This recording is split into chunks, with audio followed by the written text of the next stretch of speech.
All right, welcome on to another in our season outlook series, discussing a team that I am very high on for this season. And I really am excited to discuss, and that is the Orlando Magic. Joining us as a first-time guest, very appreciative of him coming on, Jason Beede of the Orlando Sentinel. How you doing, man? I'm doing good. It's in the trenches of training camp and preseason, and we're getting close to opening night, so it's been fun so far. Yeah, so let's talk about what this team was a season ago. I think that unlike a lot of teams, yeah, they had the injuries, but I do think some of what took place was informative, both in terms of what we can expect this year and also informing their offseason moves. So, as you look back on last season, what were some of your main takeaways for this franchise? Yeah, I think it was a long season. I mean, it just felt like every time they had something going for themselves, there was something else. And I was at the game when Paolo Banchero scored 50 points, and they were flying high, and then I was in Chicago when he got hurt, and then I was in Cleveland when they revealed that he was hurt, and it was just it was really crushing to be around and see that up close and just see how crushed he was. And a month later or so, Franz Wagner suffers the same injury, and by the time those two guys are back and are almost back, Jalen Suggs has his knee injury, and it's ruled that he has to miss most of the regular season, majority of the games after February. And they just dealt with injuries, and of course every team deals with injuries, but I think it was impressive to me that they figured it out towards the end. Like they got the games that they needed to win. They got to a playoff series. They won a play-in game, which they didn't have to do the year before when they made the playoffs. And even though it seemed like everything went wrong for them from a roster standpoint, they gave it the best. They got into the first round, which I think was really important for this team to go through, even if they were limited. And they put up a heck of a fight against the Boston team. That's tough. They played them hard. And then they made a really big trade in the offseason that kind of showed that what they did the offseason before maybe wasn't the correct step. And when I talk about that, I mean Kentavious Caldwell-Pope. And when they signed KCP, it was rightfully a big deal. Two-time champion, Yeah. Great defender, great three-point shooter, a true vet, someone who's been through that and has seen that. And they had the cap space to make a signing like that. And in retrospect, I think when they made the move that they did, the first trade of the offseason to acquire Desmond Bane that sent KCP, Cole Anthony, and 4 future first-round picks and a pick swap to Memphis, it kind of said, okay, this was the wrong move in retrospect. And here's what we have to do to fix it. And they went out and got Desmond Bane, of course, and we'll talk about that, I'm sure, later. But I just think, obviously, every team deals with injuries, but I think the fact that they were able to salvage a season, they didn't quit, they didn't give up, they didn't, there weren't locker room issues. They kept playing for each other. They kept playing for Jamal Mosley. They made the playoffs, and then they gave Boston a heck of a fight, even if it was just 5 games. Those 5 games were it was like throwing bricks at each other. So Sure. I think it wasn't a complete failure. It wasn't a complete success. They were able to salvage it, I think is the right way to put it.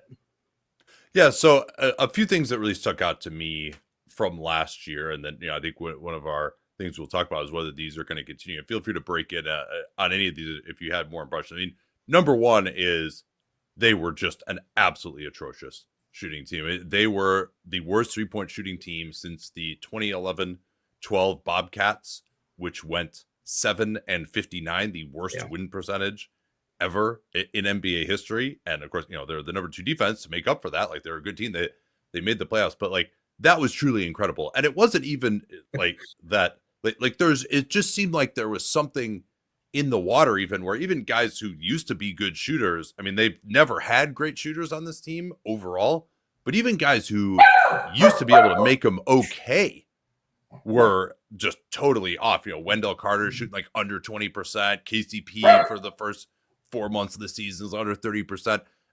Can you kind of just take me through what it was like within the organizations? Like, obviously they had to know this. It was a huge talking point throughout the season, but like, was there any kind of explanation that people could come up with for like, that just the Amway Center taps or poisoned or something? What was it? Yeah, it's funny you mentioned, and it's now called the Kia Center, by the way. But Excuse um, me. Excuse me. I know, big name change. No, it's funny you mentioned that because Steph Curry and the Warriors obviously only come to Orlando once a year, and when he Yeah. came, it's always a big deal. Like when a LeBron comes, when a Steph comes, like those West Coast legends that only come once a year. And when he came, someone asked him like, how much does he love playing in Orlando and whatnot. He said it's one of his favorite arenas to play in because the lighting. And I'm like, do the Magic players like do they see differently? Do they see the lighting differently? I don't really know. I mean, but you're absolutely right. It wasn't just that they were without Paolo, Franz, and Jalen for a portion of the season. It was that guys like Wendell, Jonathan Isaac, Gary Harris missed a lot of time, but Wendell and J.I., they had their career lows in shooting. So when you have guys on a team that already struggles to shoot the ball and then they have career lows, it was tough to watch. And it's funny you mentioned that. What was the kind of talk around the organization? I remember when Orlando beat Boston in game 3 in Orlando, all the Celtics beat writers came in. We did the post game and they're like, oh my gosh, that was the worst game I've ever watched. And me and a couple of the Magic beat writers, there's not many of us who have watched, this whole season play out, we're like, that's a regular Tuesday night. I mean, that's we were talking about, this is maybe a bit harsh to say out loud, but we would joke like, man, imagine if like going into game 4, like, man, imagine if KCP and Gary hit 2 threes. Like that would be huge. And we were like half joking, half being serious about that, just, being on the beat and talking around and whatnot. And, they didn't need much on offense to win games because their defense did so much work. But they just were so limited offensively. I do have some stats here. And it wasn't even that the Magic needed to shoot that well from 3. And this is the crazy thing. Like the Magic were 28-10 when they shot at least 33% from 3. So the league average was 36%. They don't even need to be at average. They can literally still be below average by a significant margin and still do pretty well. The problem was they were 9-28 when they shot under 30% from 3. So that's 37 games, the most in the NBA, when they shot under 30%. The only other team that had at least 30 games where they didn't reach 30% from 3 with the Washington Wizards, and they had 30. So they were just, like you mentioned, the Bobcats. I mean, they were historically bad. And I just think it got to a point where it was confidence. I mean, it was a mental thing where there was just no one in the building that believed the shots were going to fall. And I think defenses picked up on that because to defend the Magic last season really wasn't that challenging. It didn't require a whole lot of thinking. It was just pack the paint because Paolo and Franz and these other guys that like to drive the ball, they would just pack the paint and they couldn't have any driving lanes. And sometimes we'd be watching and Paolo would take these really challenging mid-court shots or mid-range shots, maybe in some of his spots that he usually likes, but he'd be like double teamed or triple teamed. And we would wonder whether or not that was more efficient than kicking out to a Gary Harris or a Kentavious Caldwell-Pope, who more than likely or not was not going to make that open 3. So they weren't even, it's like they were getting the open shots and they just weren't making them. And it got to a point where it was just a confidence boost or a confidence hit. And they didn't have much confidence from beyond the arc. And that was, a big issue with them. So it was tough to watch at times, but I just remember when they played Boston, the Celtics writers were like, wow, this is tough. Yeah. Well, and part of that was the defense. I'm going to make my next point here, but just a couple of stats that I can add as well. One of the stats that we keep is 3-point shot quality. So just based on where you are in the shot clock, how contested the shot is, whether it's off the dribble or not, what the touch time is before the guys had, the longer the touch time, the worse you tend to shoot. We come up with what an average player would shoot on these shots. So the Magic were actually mid-pack in terms of their 3-point shot quality. We expected them to shoot 35.9% based on the quality of those shots. Instead, they made 4.1 percentage points worse than that, than would have been expected. And that number was underperforming their 3-point shot quality by more than a percentage point more than everyone else. Washington was negative 2.9, Portland was negative 2.2, and nobody else was worse than 2. So that was, I mean, that's negative 4.1 is like the lowest percentage that I recall seeing in the time that we've been keeping these stats. So that's how you got to that 31.8%. You know, and that I'm sure will play into some of our discussion. But you mentioned the Celtics series. The other thing that really stuck out to me, and maybe this was against a Celtics team that was played a certain way, but I loved the way that the Magic defended them. And I thought they actually had a pretty innovative scheme. I called it island basketball, where basically what they said is, we're never going to help off the three-point shooters. We're going to keep these guys to under 30 three-point attempts a game. And if they want to take them off the drill, they can take them off the drill. We are not going to give up a spot-up three-point look under any circumstances. And we're just going to say, hey, you know what? If you beat us, you beat us. You can go all the way to the basket and get a layup, or we'll foul you. But we're not going to help. We are certainly not going to over-help. And I thought that really flummoxed the Celtics until by the second half of that game 5, when, you know, the doors just came off for Orlando. But that really stuck out to me as like some innovative defensive coaching, and also highlighted the quality of personnel that these guys had. Yeah, I think they did a really good job. And I'm not sure if Boston was, I don't want to say they weren't ready for that, but especially the physicality, that was like the talk of the whole series, throughout the entire series. I mean, especially with KCP and Al Horford, and they kind of got into it. And I remember we went back to Boston for game 5, and the boos were just so loud. I hadn't seen that before in my time. This is just entering my 3rd season on the Magic beat. So that was just my second, you know, time in a playoff series atmosphere like that. So yeah, I think it was just something that they hadn't seen before in that sense, to that degree. I mean, they, like you said, they really committed to saying, you know, if you're going to beat us, you're going to beat us. And they did, obviously, but it worked really well. I mean, you talk about some of the numbers and whatnot. I thought it, you know, they played it about as well as they could. Right. I mean, that's the way I look at it. So, you know, I thought it was a good experience to see and see how they match up against a team like that. I mean, at a certain point, it became a math problem for Orlando. Like, both teams could shoot 38% from 3, but Boston would be making 7 more threes just because of the amount of attempts they got up. So the ability to limit the attempts was what really stood out to, I think, a lot of people, you know, that were covering the series up close. So let's move on now to the new additions. And you mentioned that the Bane acquisition was maybe an acknowledgement that bringing KCP didn't quite work. So what is the thinking behind them giving up 4 first-round picks, including a very juicy one, what's probably going to be Phoenix's pick in 26? What was the thinking behind that? How is he going to fit into this group?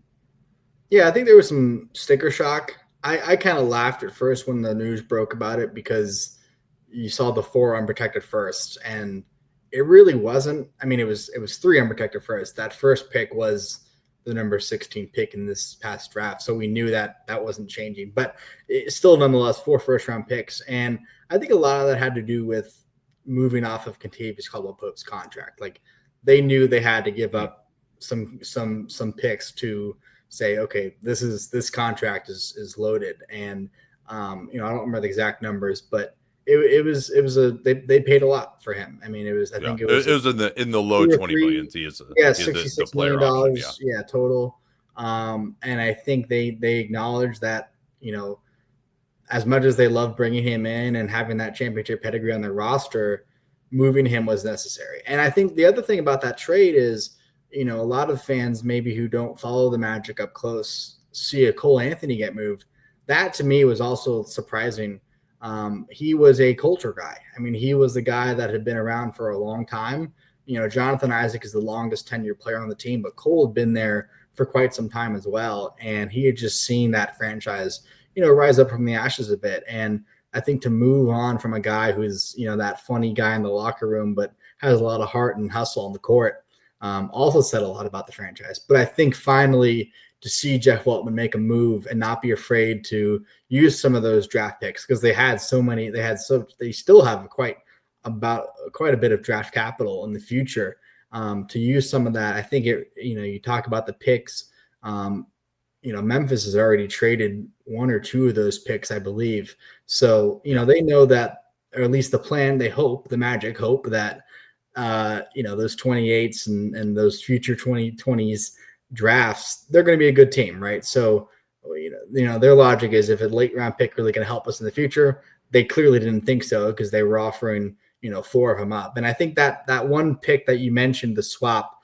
was the one that was, could potentially be really valuable depending on how the swaps work out and whatnot. That was one that I was surprised that, was to see be included in that because it is valuable. I mean, it depending on what happens with Phoenix, but I think just the fact that after back-to-back deadlines, they didn't make a move at all, especially this past deadline when they didn't make a move. I was surprised that, I can't speak to how close they got to making moves. Obviously, it takes more than one team to make a move at the deadline, but for them to go 2 deadlines in a row and, not really address any of their needs, not just, from the 3-point range, but, other needs with point guard and even potentially center was really surprising. So the fact that they actually did something and did a big move, I think it says a lot about where the franchise is entering this season.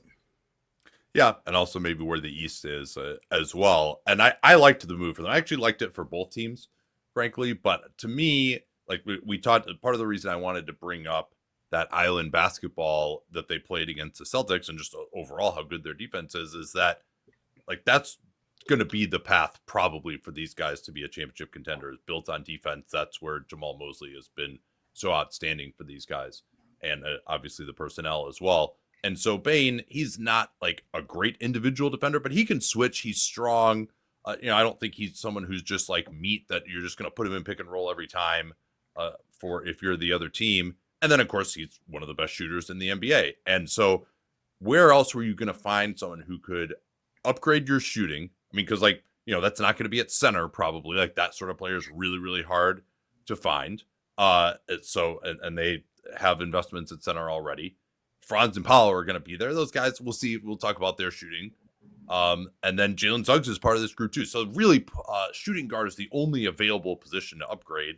And they got, a guy who's probably the number 3, number 4 shooting guard in the NBA. But also he's not, a Zach LaVine type who's going to compromise your defense. He can shoot, but he takes nothing off the table in any of the facets of the game. And so while people might say they overpaid for the talent, I don't think they overpaid for the fit. Right. And so that's why I liked the move a lot for them. And on top of everything you just mentioned, he's under contract. So there's no, Jeff Weltman had said they had targeted in the past guys who maybe only had 1 year left or 2 years left. I mean, the fact that they have financial control over him, I think is important to mention as well, because you look at the core that they're building, they're obviously getting close to that second apron, but this is now like win now mode, for the next 3 to 4 years with this window by making that trade. Yeah. And also I think like it's a bet on Franz and Paolo. Like those are the guys they have. They've invested in those guys at the max level. I think you can say now, maybe the center position would be the one exception. We could talk about that, but especially if Suggs can come back, which we also need to talk about. I think they now can say, look, we put enough around these guys. Now it's on Franz and it's on Paolo to fulfill their destiny. But these are the guys we built around, and we've done enough now that if they can come through and hit, we're a team that could be a contender for a long time with this group. Any other new additions we should talk about? Yeah, I mean, Tyus Jones was a guy that had been connected. Magic fans have been clamoring for him for years, and there were some legitimate connections in the past. But for whatever reason, the time was now for Jeff Weltman to finally connect the Magic to Tyus Jones and sign him as a free agent. I think that's a underrated one, especially obviously after you move Cole Anthony out. You need a backup point guard and a veteran presence of that kind. And of course, he has connection with Bane that they played in Memphis, and he has a connection to Jalen Suggs being from Minnesota. He has the connection to Duke with Powell and Wendell. So that was an obvious fit. And when they made that signing, it made a lot of sense as well. And then in the draft, they did take Jason Richardson, a guard as well, who can shoot very well. And they moved up in the second round to take Noah Penda with the second pick in the second round, a trade they had made with Boston, by the way, from France. Yeah. So Jones, to me, he is just going to give these, especially if Suggs is, I imagine Suggs at a minimum is going to be limited in terms of his playing time, if not outright missing games at the start of the year. And this has never been, even when he was healthy a couple of years ago, he didn't actually average that many minutes a game. He was I think he was a little bit under 30, even in that great year that he had in his third year. And his style, I think, is very intense. So getting more depth there is helpful, and especially someone who can shoot, and also who's not going to turn it over. That's something that these guys have struggled with. Now, he is the one exception to what I was talking about, where, yeah, you know what? He's going to be a bad defensive guard. Right. Like, he can play within the team scheme, but, you know, Right. just physically is someone who's going to get attacked. So, you know, I think I don't expect him to be as impactful in the playoffs, but during the regular season, as someone to just get you through a night, and someone who's not going to shoot 1 out of 8 from 3 every night, I think he's a valuable signing.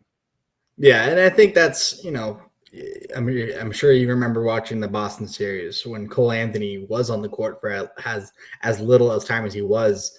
I mean, they just targeted him, and that's going to happen to Tyus in the playoffs. But to your point, I think he's an important player for this team, and you know, potentially, you know, we don't know how much time Jalen might miss. They're targeting the opening night for him as of October 8th. He still is not doing contact stuff. He's still doing individual non-contact work.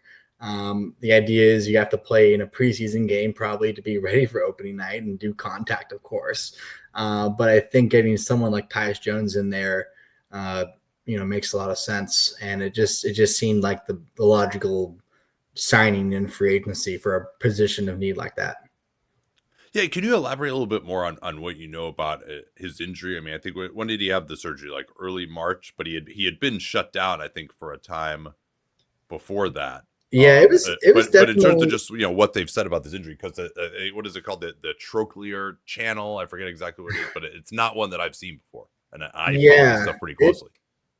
It's definitely, it's been unique. I don't have the exact timeline in my head or in front of me right now, but it was weird because at first he missed time with a back problem. So in early January, he had like back spasms in Toronto, and he was taken off the court in a wheelchair. It was like a really bad scene. It did not look good at all.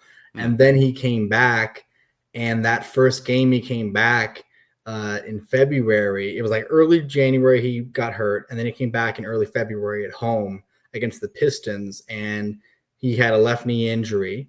And at the time they said it was at the time it wasn't what it was, because he actually later got hurt in a practice, like ramping back up. So I think the original injury was like a left quad contusion.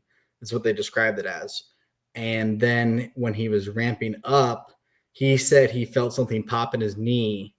And that's when they just that. And at first I'm telling you, it was really weird compared to like other injuries where it just happens. You talk, you do the surgery, you come back whenever you're done.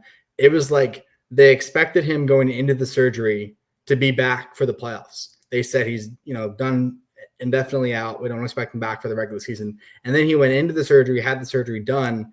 And I guess they basically saw more than they expected. And there was more to it. And basically after that, they said he was, you know, done for the year. And I don't know exactly what I personally expected. You know, it's not an ACL. It's not like a ligament, but it's like an actual bone cartilage was loose in his knee. And it's like I can pull up the exact name of the injury. It's called the I'm looking at it right now. It's the left knee trochlear cartilage tear. And just to remind people, the trochlea is if you move your kneecap, right? You move your knee, you flex your knee, your kneecap needs to move in basically a groove there, and so that groove is called the trochlea. So obviously, I'm not a doctor, but I will say I think a lot of people who cover the team kind of expected Jalen to be back in some degree. So I think it caught my eye when he did an interview before training camp, before media day, and said, you know, he was on another podcast and they asked him, like, you know, hey, are you ready to go for the start of training camp? And Jalen is long-winded in his answers. I'll give him that, but he just kept talking and talking and talking. And I'm like, oh, he's not ready to go yet. And when we talked to Jeff Yeah. Weltman when we talked to Jeff Weltman at Media Day, he said they are targeting opening night, which I think in of itself, now I'm saying that it sounds like a normal thing, but if you actually follow the Magic, they don't give target dates like that. They don't like sharing timelines. They'll offer up information, and some player like Paolo Banchero last season was great to talk with every few weeks to get an update on him and whatnot. So like the players themselves will share information, but the front office and the team, they don't, they usually don't put timelines on things. So for Jeff to come out and say they're targeting opening night, I think is interesting. But the other thing that is interesting about that target date is, like I mentioned, we're recording this on October 8th. They did some scrimmages in practice today. And basically Jamal Mosley, I asked after practice and said, what was Jalen able to do, and has he been able to do any more since camp started? And he said he was actually coaching today on the sidelines. So he was able to do his individual non-contact work. And then when they got into the scrimmages, him and Mo Wagner, who's recovering from a left knee torn ACL, which is, they've said he's a few steps behind Jalen in terms of the recovery, which is, normal for an ACL like that. They said they were both coaching separately during the scrimmages. And I say that's interesting because tomorrow probably going to be a light day of practice. Friday, they have a preseason game at Philadelphia. They're going to take off Saturday because they play Sunday against the Miami Heat, their preseason home opener. And then they'll probably take next Monday off, the 13th. And that kind of leaves 2 days before the 16th. And the 16th is their last preseason game against the Pelicans. And then opening night for the Magic is the week after that. And I just wonder if you're going to have a guy open regular, you expect him, you're targeting opening night, you probably want him to play in a preseason game. And if you're going to want to play him in a preseason game, he has to get on the floor for contact. And if he's not going to do that today, those practices before next week are kind of like, is this going to be happening or not? So, of course they can do their own individual work and stuff, but again, I don't want to say it's taking longer than they expected, but I don't think I agree with you. Yeah. I don't think they knew what to expect, to be honest, because when you look up left knee trochlea cartilage tear, that is not a common injury. No. And quite frankly, there's not a lot of history of NBA players having that knee injury to that specific language when you Google it. So it's definitely a concern. I think, maybe he's not opening night ready, but maybe 10 games in, or maybe a couple of weeks after that. I mean, so that's kind of what we know right now. I mean, if he's not taking contact right now, in my semi-educated opinion, there's zero way he's ready for opening night. Like you don't go from not scrimmaging at all after an 8-month absence to playing within 2 weeks. Like and especially it's concerning to me because you would think, all right, he has this cartilage fragment, they had to take it out, and if he's trying to ramp up, probably the reason that he's had to go super slow is he's getting some swelling in there. Yep. And that's when you see any sort of a cartilage removal, like you do have to build up the strength and you got to keep moving, but you can have some setbacks and it could just be kind of tricky. And you mentioned this isn't a common injury. So yeah, I can't say that anything that you told me has reduced my concern level. I'll say that was too. I mean, I think Jalen Suggs is an unbelievable player. So, right. But I do think a lot of their ambitions for this season rely on him. Now, the good news is the East is not going to be such a bear that they can't get by without him for a little bit. And hopefully he can be ready to go for the playoffs and the stretch run of the regular season. Let's talk a little bit about Franz and Paolo now. What would you say is the state of their games they've been working on in the summer, and what kind of a leap could Magic fans hope for from them this season?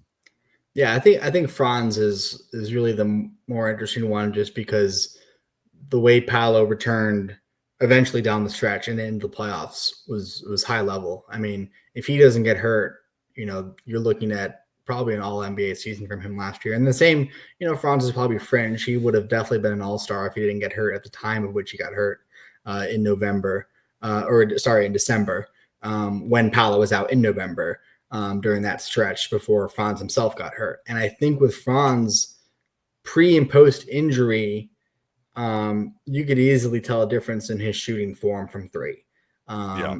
And he did, there was that hitch a little bit. And I know that's such a trigger word for Magic fans. I've posted some videos this week out of practice of Franz shooting, and they've been the most viewed videos for better or worse. But his shot has looked good. And I think when he came back from injury, it definitely impacted his shot. And I think he talked about that at exit interviews, that it was both mental and physical. And then his shot form did change post injury last year. So of course, when you have time off and you get to rehab and you work on your shot, it's naturally going to look, what it looked like before. And I think what we've seen in training camp so far is that it's still a slow release, but it doesn't look like it's painful. It doesn't, and he never said it was painful, but it doesn't look challenging for his shot to get off. It's slow, but it's, I think it looks better. And from what we've seen, he's been hitting shots, frequently, which, of course, no one's, it's practice, right? But what we saw during Eurobasket, I think in the game setting, especially in the group phase, I don't think he shot it very well in the knockout rounds from three, but in the group phase, we did see a little bit more of what his shot looks like. And I think he had a really successful run at Eurobasket. I mean, for Germany to win that thing, and obviously Dennis Schroeder is the captain of that team, but it's Franz that's the the reason for their success. And I just think if those two can stay healthy, Franz said he was really excited to show off his 3-point shot. That's his shooting is what he worked on a lot this summer. And then with regards to Paolo, I asked him quickly on Paolo. Can I just frame it with a question I wanted to ask you? So Paolo, when you watch him, it looks very talented. He looks very talented. It looks really good. He's huge. His ball handling at that size, there just are not many guys who can do that, who can pass the way that he can, get to the foul line the way that he can. When he's going really well, he just causes major problems for defenses. But, the reality is that he's been pretty inefficient. And you mentioned earlier the idea of like, okay, well, is Paolo taking a mid-ranger or passing to Gary Harris for a three? Which of those is the more efficient play? And certainly the Magic's lack of spacing the last 2 years has been absolutely comical. He's had to really ramp it up in the playoffs, and he's had some big games, but he's also been largely inefficient there. So where do you come down on the idea of Paolo? Is it that, does he have that efficiency in his game and he just hasn't had the space and defenses are loading up and he just has to take these mid-rangers? Or is it more that that's kind of what he wants to do and he is going to struggle to be efficient because of that mindset, because he's not really trying to dominate and get to the basket every time? Where do you kind of come down on between those two poles? As someone who's watched a lot of Magic basketball the last 2 years, I really think Desmond Bane is going to help this team a lot, and especially Paolo. And we saw it, even if it was just for 13 minutes in the first half of a preseason game in Puerto Rico. Take it for what it is. You could see some of Paolo's drives to the hoop that the defense of the Miami Heat had to actually respect a perimeter player for the Orlando Magic. And that was something that, as the season went on, especially last year, teams just didn't have to do. And I think Paolo grew last year, and he grew in his second year as well. As a passer, as court awareness. I think in terms of who he is, I question whether or not the Magic, they say they want to play with more pace this season. They say they want to push the ball. I don't know if obviously he can play fast, but I don't know if that's his exact style of play. I think he likes to operate in a slower offense. He's more, how do I put it? He's just more. Yeah, I think he's more methodical in his offense, especially in the half court. Obviously he can get out and run it and play fast. And when he does get downhill, he's impossible to stop. I mean, there are guys who get to the free throw line by having to, I don't want to say the word flop, but there's certain guys that have to get to the free throw line differently than the way he does. Like, he is in the upper echelon of guys, those numbers that, show their free throw attempts, but he's getting the free throw line the hard way. He's really earning those trips. So, I'll be curious to see what that looks like. I think he said it the other day, going back to talking about the new acquisitions, like, he has to get used to Tyus Jones being on the court when they're together, and Tyus having the ball in his hands and just running and just pushing it. Because I think Paolo the last 2 years has been asked to do so much for Orlando just to operate. I mean, to have a Tyus Jones, to have a Desmond Bane, an actual shooter that teams have to pay attention to, I think is going to help Paolo's game a lot, and it's going to open the floor so much for this team.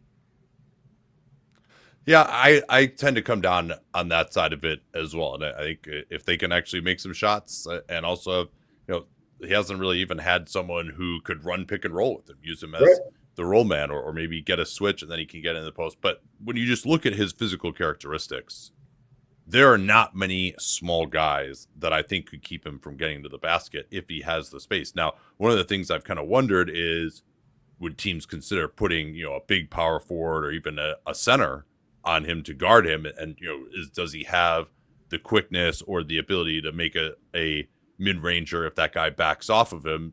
But I mean, if the other team is forced into trying that strategy, you've already won because he's overwhelming some of the smaller guys. So, and then, Franz will probably have one of those two guys is going to have a size advantage on the guy that's guarding them, just the way that the Magic are built.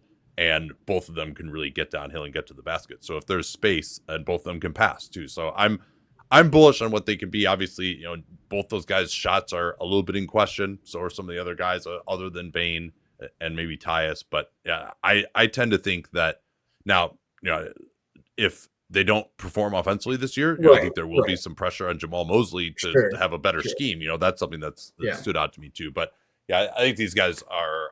I think Paolo is going to have a breakout year, and if he doesn't, it's going to raise my eyebrows a little bit, honestly. Yep. How's Jamal Mosley going to sort out this rotation? Who's going to start for these guys, and then who are the mainstays going to be off the bench?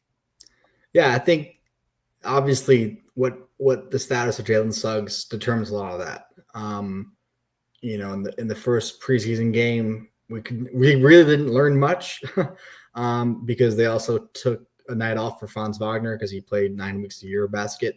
I think this weekend's games and especially, obviously opening night, but I think one of these, maybe both these preseason games this weekend, we'll learn more about that rotation, especially with Jalen out. He started Tyus next to Desmond and Tristan Da Silva is kind of that fill-in spot for Franz when he's out. They did that a lot last year. But I think if you were to say, okay, if everyone's healthy, what's the real answer? I think obviously, it's the starting five, Jalen, Desmond, Franz, Paolo, and Wendell Carter is your starting center for this team. And when you look at that second unit, as much as they made major additions, obviously with Desmond and Tyus, and they drafted 2 rookies, that second unit especially is changing. I mean, it really is changing. And, you talk about a Cole Anthony and Gary Harris and, those 2 guys leaving that unit, I think is significant. I think that bench, there are a lot of players on that bench that have to prove a lot. You talk about an Anthony Black, you talk about a Jett Howard, you talk about a Goga Batadze. So the opportunity there is real for these guys. And Tristan, who also was part of that Eurobasket team, is going to be asked to do a bit for the second unit as well.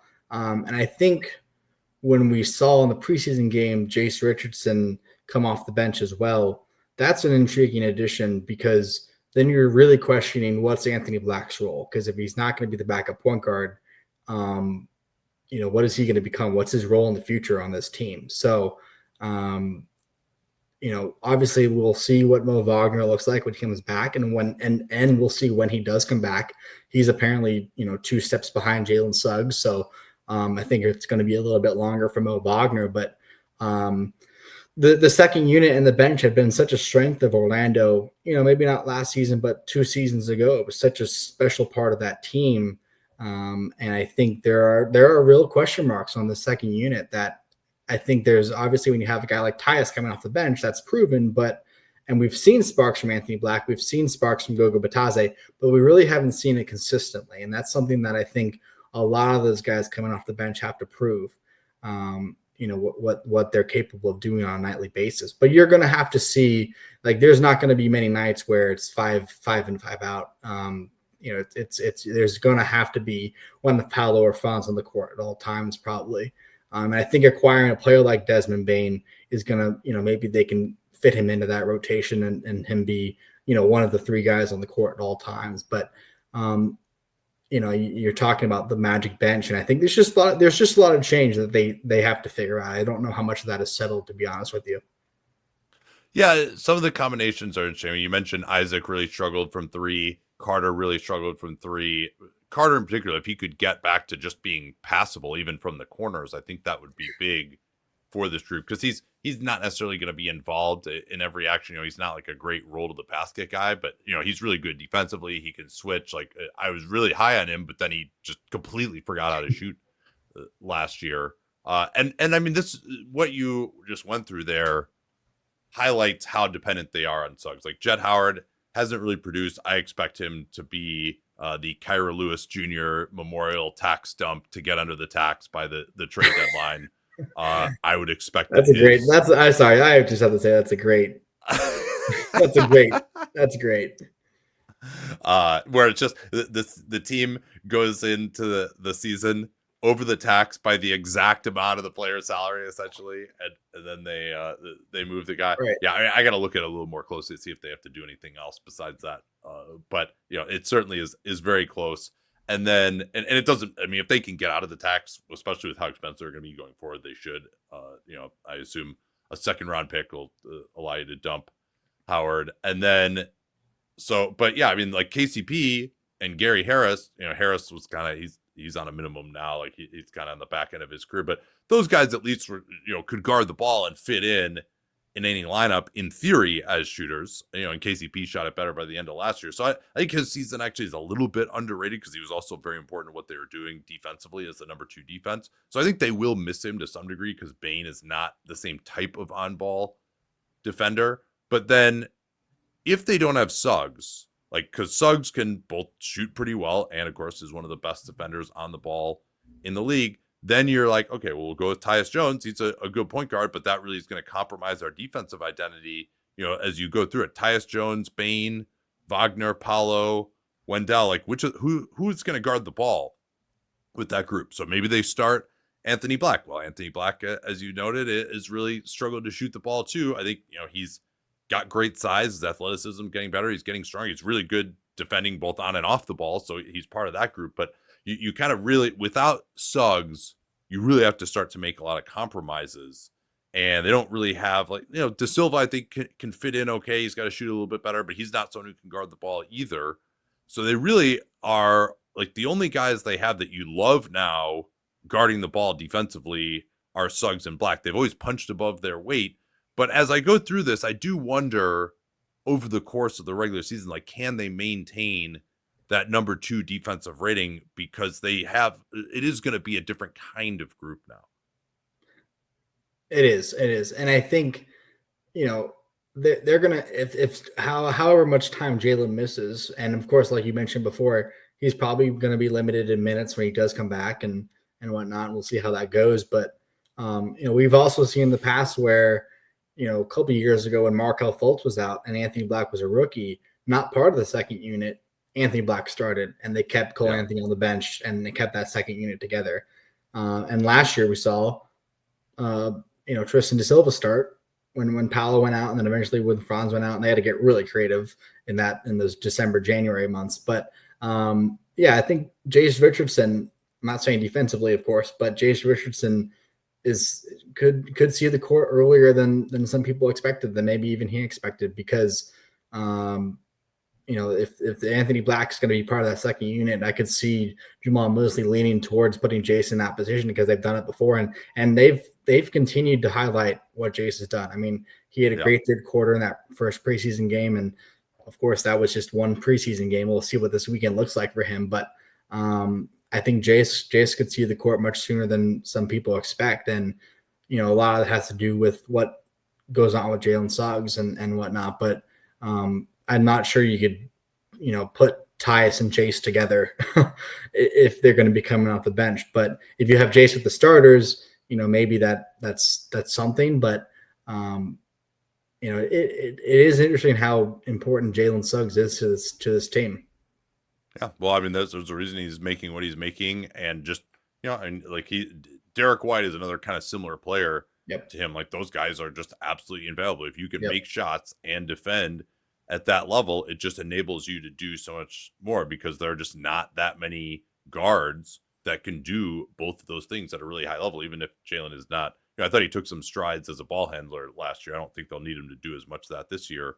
But that's he's been a really, really valuable player, and we saw it in the numbers when he was not available last year. Before we kind of move into our predictions, are there any other like big storylines you're focusing on, or any players that are really interesting you? Like, what's some of the stuff that's been raising your eyebrows in camp?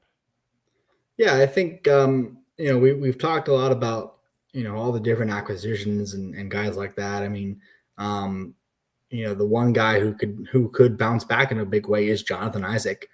I think a couple of years ago he was such an X factor for them coming off the bench. If he's able to bounce back, the thing that happened with Jonathan last year that has caught my eye this year is his weight.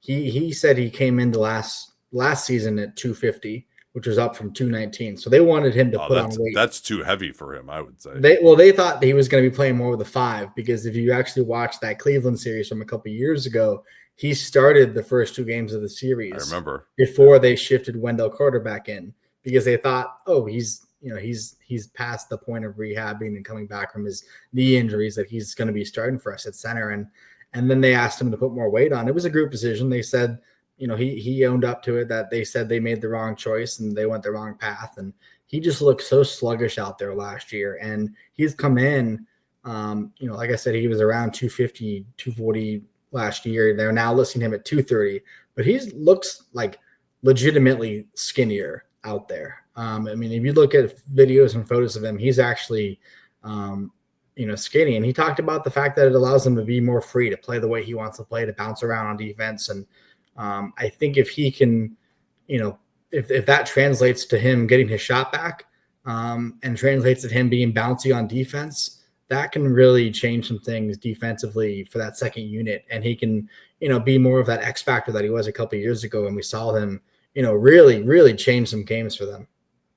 Yeah, I mean that the numbers, like basically that entire 47 win season, numbers wise, was built on the bench unit of Isaac and Mo Wagner just absolutely destroying people. Those two together are really important. And if Jonathan can't bounce back, and we don't know how much time Mo is going to miss, like that second unit is not as strong as it once was a couple of years ago.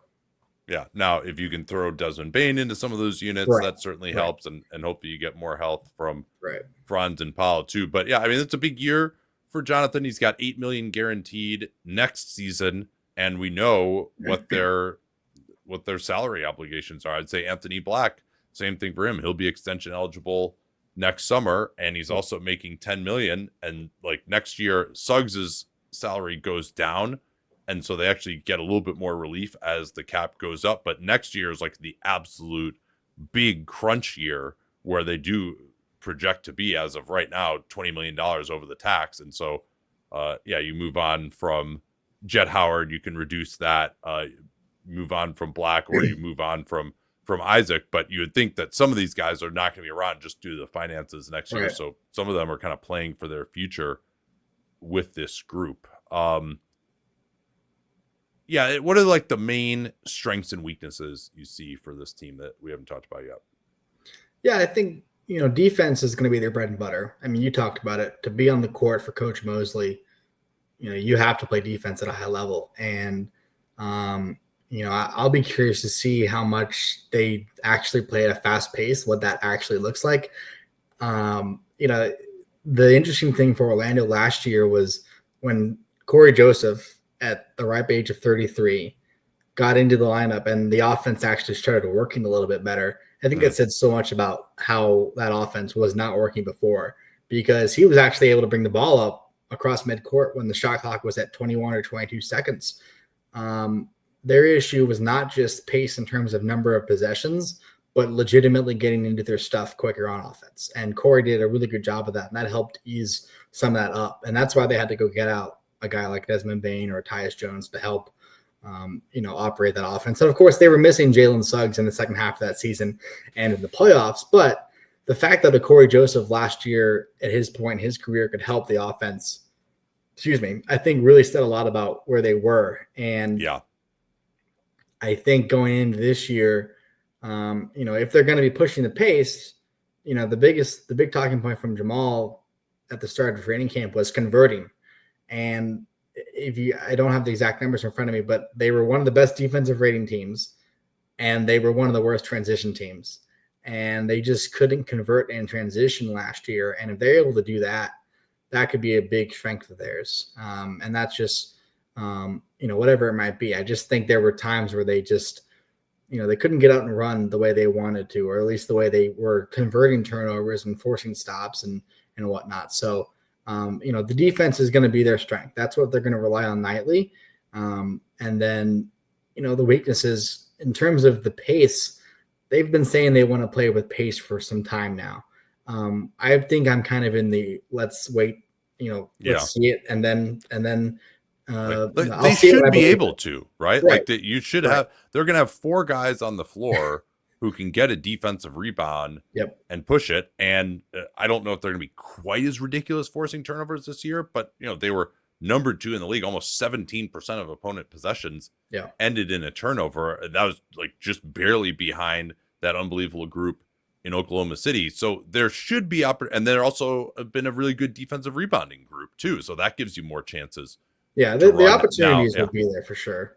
Yeah, I mean, the one thing you could point to is they foul a ton on defense, so that makes it a little harder to run when you're the other team shooting free throws. But generally, they should have chances, and I think part of the reason maybe they didn't is you mentioned Paolo being deliberate. Well, he's got to bring the ball up, he's got to make every play. Same with Franz. Like if those guys get more relief now through Tyus, through Jalen Suggs, hopefully being back, through Bane. Then maybe when they get a defensive rebound, they can push it. And also it really helps if you have actual shooters who can run to the corner or hit a trail 3 or come off a screen real quick and transition. So I think they have the personnel to do it this year if they are healthy, but it is going to take a mindset to be sure. It is. And it absolutely is. And then, with the 3-point shooting, I think when you look back at the KCP signing, I know we talked about it in terms of the contract.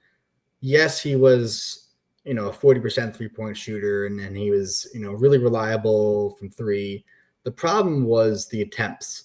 I mean, he was only taking 2 or 3 attempts, maybe 4. Like if he got up 5 threes a game, that was a lot for him. So the fact that they're not only adding a guy in Desmond that will make the threes, but actually take the threes. I mean, he's talking about wanting to get up 9, 10, 11 threes a game.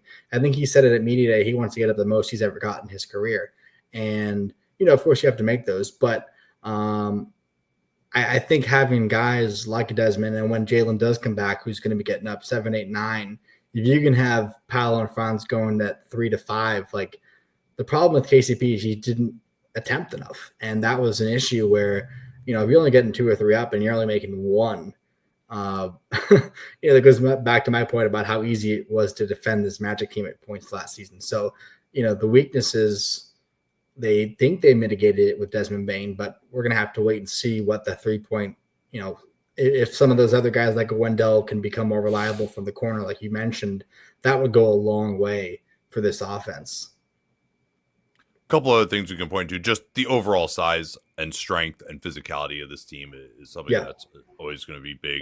How hard they play is something that they can rely on every night for sure. I think that when you're starting Bane, Wagner, Paolo at the 2 through 3, one, if not 2 of those guys, going to have an advantage.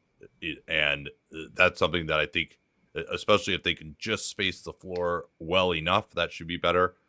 In terms of weaknesses, they were atrocious turning the ball over last year. I think that maybe not atrocious, but they're bad. Tyus Jones certainly can help with that. Bane can help with that. Have full season of Jalen Suggs can help with that. When you're not, you mentioned just their struggles even getting the ball across half court and how Corey Joseph was useful in steadying them. And then turnovers, I think they'll still be really good. They have just a lot of depth there. Isaac has been a great steals guy through his career. Obviously Suggs, that's a great foundation, but Anthony Black is really good there too. And then basically everyone on the team averages 1 steal per 36 or better other than Paolo. So they'll miss KCP a little bit. Gary Harris, those guys were ball hawks, but I think they should still, and maybe if Batadze plays more, they'll do a little bit more kind of conservative drop coverage. They won't be quite as aggressive in those minutes, but I think they should still be very solid there, if not, near record setting.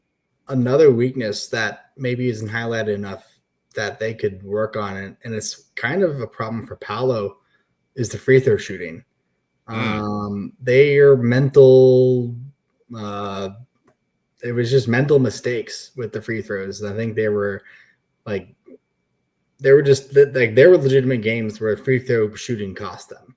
And I don't have the percentages in front of me, but I think that's an area that, maybe it's not a weakness, but it's something to watch to see when you add guys around them and you get healthy again, what those numbers are going to look like for those guys. But free throw shooting was not a strength of theirs last year. And I think that's something that they work on a lot, obviously, but so does every team. So I think free throw shooting is something that could be improved. Yeah, especially because they were number 2 in the NBA in free throw rate. Now, they were so bad at fouling defensively that they actually still gave up a higher free throw rate than they actually allowed. But, it's interesting as you look at the numbers. I mean, oh, man, number 2 defense, these guys were awesome.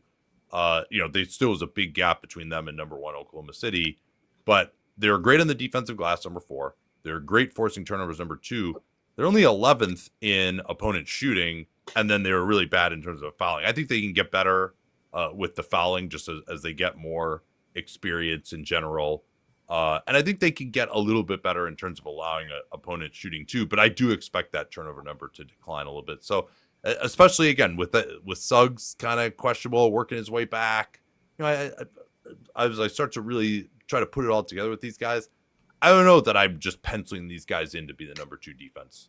Again, I think they're kind of more in that next group. I had them sort of in their own, as I was thinking about it originally, I had them as like a clear number 2. Now I sort of think, they'll maybe top 5 is more of it. Like you put them in the group with the Clippers and Houston and Golden State. I think they probably still have the most talent of any of those, but again, Isaac staying healthy is another aspect of this too, where if he goes down, then their second unit defense, I think, could start to fall apart a little bit. But yeah, I think they'll be good on defense. On offense, they were just, again, they really struggled a year ago. Like, can you think these guys can get to mid-pack in offense this year? I mean, I would like you said before, the personnel is there to have success on offense.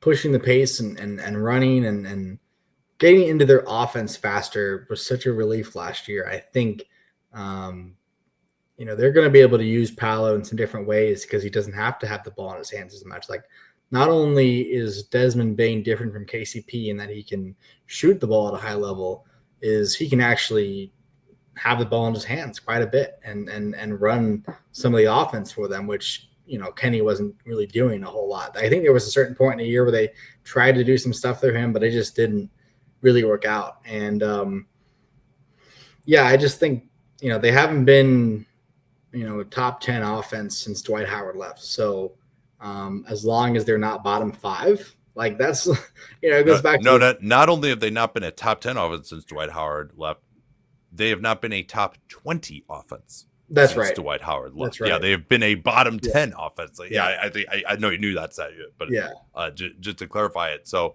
I mean, and if they're a bottom 10 offense again this year, that would be pretty surprising. Something has gone wrong, I think. Right. You really would have to start asking some questions about Mosley, or maybe, hey, Paolo just isn't that good, or Franz's shot is fucked again, or Wendell Carter's is just like not the center for this team. Like they don't take a major stride forward on offense this year, you're going to have to really ask some questions about the future of this group. Or maybe it'll mean that Suggs just missed the whole year and now you can't even really count it in to be part of this group in the future. So I do think this group has a lot of potential. I'm going to pick them for 51 wins. I'm a little bit lower on their regular season after talking to you, particularly the Suggs stuff and their bench is, I don't know if it could be as much of a strength as in the past, but like, I think these guys could actually be the number 2 playoff team in the East. I may actually pick them to get to the East Finals. Yeah, I think for me, I look at it two ways. Like, I think 50 wins is attainable for sure. I think getting home court advantage would be massive for this team. I think that would really let them, you know, win a playoff series. I think it's also important to remember that um, this team has not, last year was unique, of course, but this team has not only not won a playoff series under Jamal Mosley. Obviously, a couple years ago was the first time that they had been in the playoffs as a group. Last year, they were limited with who was available. But not only have they not won a series in the two times they've been under Mose, they haven't won a playoff game on the road. And I'm not saying when they do that, it should be celebrated like they just won a title. And I'm not saying a first round playoff series should be celebrated in a big way. But I think there's just a checklist that they have to go through, that they have to experience. They have to win. To win a series, you have to win one on the road. And I know that sounds so simple, sounds so basic, but for a group that largely hasn't gone through that before, obviously Desmond and Tyus have gotten out of the first round in the past, but the rest of the guys really haven't done that before. So it's for me, it's the expectations of getting home court advantage that should be expected. And once you get in the playoffs, winning a series, that would be disappointing to the extreme if they didn't get a series, if they didn't win a series. Beyond that, I don't know what's going to happen to this team. I think it depends on the path and the matchups and whatnot. But I just think they have to go through that and experience and earn a playoff win on the road to win a series. And that's a big thing that they have to accomplish still. Yeah, so may I pester you for a official win prediction, which you can change obviously before the season, but I really think 50-32 is a good number. I think 50 wins exactly would be really good. They obviously have to go to Europe for 2 games, and I think because of that, the rest of the road trips are manageable. Like, I don't see any scheduled losses to us. There's not many of those trips that are, I remember last year they had to go Houston to Milwaukee. That was a tough trip on a back-to-back. So yeah, well, especially if you're getting up at 6 a.m. and connecting as a beat writer. The back-to-backs, I think, are a little bit more manageable this year because they do have to make that trek over to Europe. I'm going to be curious to see how that impacts them on the back end of that trip. Of course, it's months away. We don't know what the health of the team is going to be and whatnot. But, the fact that their division is not the strongest, obviously Atlanta made some major roster moves, but, Orlando does have an opportunity, I think, to get 50 wins. I think that would be a really good number. That's when you look at the schedule, it seems doable to me. It really does. Just based on the personnel. Again, all of this is based on paper. Which they said last year, and we saw what happens. So if they can stay healthy, health's the biggest key for every team, of course, but especially the Magic the last few years. No, I mean, I honestly think like Suggs could be worth 5 or 6 wins to this group, particularly because of the limitations. Just because they added Bane, it's not quite as deep of a group. The fact that they got 41 last year, where Cole Anthony was worth 2 or 3 wins. And then you go and get and I'm not being disrespectful to Cole. I have a great relationship with Cole, but the fact that he had multiple game winners and carried the team at certain points throughout the stretch of the season. And I think it just says so much about the untapped potential that this team has when they're healthy, when they're available, and when they have a guy like Desmond Bane on the roster. All right. Well, Jason, thanks so much for joining us. Where can we keep up with your work throughout the season? Yeah, you can follow me on Twitter @TheRealBeede, and then read all of my work at OrlandoSentinel.com. And we still do print a newspaper if you're in the Orlando area, by the way.